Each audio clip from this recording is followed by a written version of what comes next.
Hey everyone, and welcome back to another video. Welcome to r/ProRevenge, where we get to see some of the best revenge stories to just ever exist. And this first one, by user /Scott3496, is no exception, so let's get straight into it. I live with my girlfriend Karen and my old grade school friend Jake, who was working as a sales rep. We live on the outskirts of a well-known city in the States.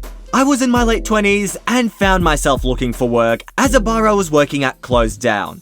Knowing I was desperate for work, Jake calls me and tells me his new girlfriend Jill just purchased a motel/bar with a small kitchen, and she is after hired help. Needless to say, I jumped at the opportunity as Karen wasn't working, the bills were piling up, and our health insurance was due. I called Jill and arranged to meet at her new property to introduce myself. Jake made the introductions in person and had already told Jill I was a hands-on DIY person with hospitality experience. Now, to explain, my dad is a sparky, electrician, and believes if you can pay someone to fix something, you could probably do it cheaper yourself. He taught me lots and still does to this day. After a 30-minute chat, Jill tested me with a few odd jobs like rewiring an outlet, fixing a clogged sink, and quizzed me on liquor laws. Needless to say, I was hired that day. Originally, work was all about getting the property ready for business. Jill thought it would have been minor works. Paint, replacement of fixings and furniture. We soon found out the electrical wires were shot. The whole place needed rewiring, which was a cause of stress for Jill, as it would have blown her budget. Lucky for Jill, my dad was between contracts and offered his services using leftover stock already paid for from other jobs. Jill would need to cover the cost of any new product required. As for labor, his payments, he said he enjoys a steak and beer on Friday nights. After 3 weeks of helping Dad, the wiring was done, was up to code, and at a fraction of the cost. Jill and I spent 1 or 2 months painting all 15 motel rooms, bistro, and bar, cleaning the kitchen, cool rooms, and etc. Jake would offer to help us, but always left after 20 minutes saying he has to make a sale. Jill often worked well into the nights. After all, this was her dream. I'd take some furniture home to restore after hours and return it once restored. Business opened up after 6 months, and thanks to Dad, opened under budget. Jill managed the business and ran the kitchen. I worked where I was needed, in the kitchen, on the bar, tending to maintenance. I was on salary, second in charge, and could work in any position. Things went smoothly for a year, business was turning a profit, Dad was getting his weekly beer and steak, Karen seemed happy, Jake was still working as a sales rep for a pharmaceutical company. One day, I felt crook at work, so I clocked off and went home early. Pulling into my driveway, with the exception of a turning gut, things felt normal. Jake's car was there, but he lived there, so I didn't think anything was wrong. As usual, I parked behind Jake, important for later. When I opened the door, I found Karen doing the reverse cowgirl with Jake on the couch. After seeing me, Jake grabbed his pants and ran out through the back door. Karen and I argued into the night. She tried blaming me, saying I'm never home. I'm spending too much time with Jill, we were keeping things professional, I was her employee. I went to bed and told her she can sleep in Jake's bed as she clearly finds it more comfortable. I called Jill and informed her of this as Jake was her boyfriend. She was upset as he cheated on her, but admitted she suspected he was seeing someone else. Jill offered me a room at the motel until I figure out my next move. The next day, I loaded my personal effects in the truck. Jake's car was still there as I had blocked it in. I told Karen she can keep the rental and the furniture. I told Karen I'd be back for my tools in a few hours and I would appreciate if she wasn't there. I went home that afternoon to load my tools into my truck. While I was grabbing something from under my workbench, I found a bag I wasn't familiar with. Upon closer inspection, I found a large quantity of little tablets. The way they were packed and hidden made me realize they were probably ecstasy. A thorough search of the house led me to finding 2 more bags and about $12,000 in cash. I put 2 and 2 together and realized that Jake's pharmaceutical sales job was code for drug dealer, and Jake probably traded pills to Karen for X. I was beyond angry until I realized that I have all I need to get him back. The Revenge. Jake's car still hadn't moved. I went inside and grabbed his spare keys, chucked on a pair of gloves that were in the garage. I put half the money and one bag of drugs in his boot and thought, hang on, this won't pass. I removed his spare tire from the wheel well and put the bag in there. The other 2 bags, I threw them down the storm drain in the laneway behind my house. As for the $6K cash, Jake did cost me a house full of furniture, just saying. I sent a message to both Jake and Karen with the typical hurt script. I can't believe you did this to me, we were friends, blah blah blah. I've left in hope you two are happy together. I then made an anonymous tip to the local police and ATF about a man fitting Jake's description, loading what looks like drugs into the boot of a car that sounded like Jake's car and provided a partial number plate that matched Jake's car. It didn't take long for law enforcement to find the car and locate the drugs. What I wasn't counting on is Karen was driving the car at the time. She was later released when they found out she was driving the wrong car at the wrong time. A warrant went out for Jake's arrest, the icing on the cake. I found out later that not only was the police after Jake, his supplier was as well, as he lost a lot of product. Fast forward 3 months, I purchased a house, I was still working with Jill. Karen was pregnant with Jake's baby and he was on the run. I suspected she was keeping contact with Jake because she suddenly left the district when she was about 8 months pregnant.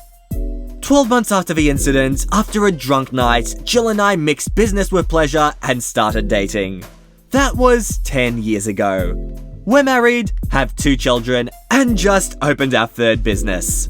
Dad still gets his weekly steak and beer. I did hear a rumor that Jake and Karen wound up in Alaska, but can't confirm this. I do feel a little bad about it now because Jake made it possible for me to date Jill and live a wonderful life. I do hope he as well. And imagine that, pretty much ruining your friend's life and then taking his girlfriend. Come on, OP, you've nailed it. Really, truly pro-revenge. And here's our next post, but from r/pettyrevenge, posted by user/Z03F. So this is more of an annual revenge thing. About 5 years ago, a greedy councilman put up 3 2-story apartments next door to our house. One of these has a direct view of our pool area, and a grouchy woman and her husband moved into it. Anyhoot, as we've done in the 15 summers before they got there, we all went for an afternoon swim. The woman was on her balcony and made a huge dramatic fuss about going back inside and closing her curtains. She then screeched at her husband when he tried to go outside. It's not like we were indecent or anything, just in our swimsuits. We laughed about it and continued having a nice afternoon at the pool while she roasted inside. A few days went by and I decided it was too hot to be inside and went for a dip. I was in the middle of uni and this was the only time I'd leave the house between assignments and tests. Now, I don't have a body that stops traffic. I'm a regular, plump human whose Dorito-loving habits have begun to show around the lower body area. I take off my sarong and jump into the pool. After a few minutes, I sense someone watching me. Look up and find a man on the balcony, smoking and staring right at me. I make a bit of an aggressive what gesture and he scurries back inside, only to return with the woman in tow. The conversation went something along the lines of, "Excuse me, could you not swim when my son is out smoking? He just lost his job and this is time he'd normally smoke and you're out here naked and distracting him." Ew, that's the age of my dad. He can smoke on your front balcony. And I've lived here for, at the time, 15 years, so you can't blame me for being here naked, which I'm not. I'm swimming. I'm just asking you to be considerate, okay? At this point, the grown man baby was looking smug. If you don't like it, then move. And I continued swimming. They stood there for another 5 minutes before once again going inside and closing the sliding patio doors and curtains. Also, I was not naked or indecent.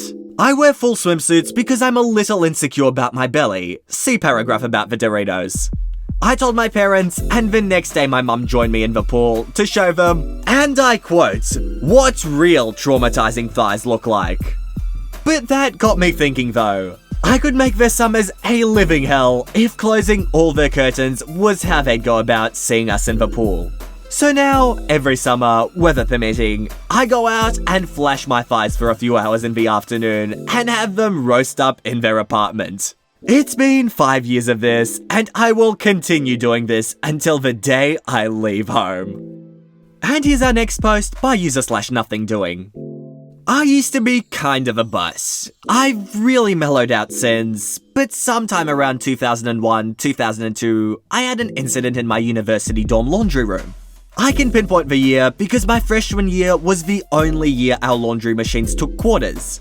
Machines accepted a university card/cash system the following years. Anyway, I'm a freshman living in the dorms, it's the weekend, and I'm doing laundry.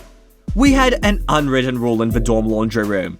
If you don't attend to your laundry, it's totally cool for someone to pull it out and throw it on the table, wet or dry. If you don't like it, just promptly attend to your laundry when the washer or dryer turns off. I assume it's like this on a lot of campuses. I don't like people touching my laundry, so I always set an alarm to be there when it's done, on my digital watch, not my phone. I wash my clothes, throw them in the dryer, and set my timer. Soon after, my watch goes off and I walk back to the laundry room, only to find my dryer load completely wet and on the table. Oh hell no! Someone pulled my stuff from that dryer, only to dump it out and dry their stuff for free. Well, good news, I had more quarters, so I could dry my stuff just fine. Actually, I had enough quarters for my anonymous friend too. Why didn't they just ask? So I grab their clothes and throw it in an open washing machine with 6 of my spare quarters. Actually wait, I can drop another quarter in for a heavy cycle, which entitles you to an additional rinse and spin. I happen to have another spare quarter, so I do. The heavy cycle takes over an hour and a half to complete. Now, here's a good time to mention a nice feature that the washing machines had that the dryers didn't. They locked while in operation. The homie would have stuck for about 100 minutes waiting for another chance to dry their clothes. I hope they made better choices the second time. I was kind of a petty jerk as a baseline, and I look back with a bit of shock that I didn't dump in some bleach or turn the water hot. I'm glad I've outgrown that kind of thing, but I look back with some pleasure at that little guy standing up to some random butthole. And you see, this is quality petty revenge. This person didn't hurt anyone, didn't damage their lives, but made it just a little inconvenient. So perfect.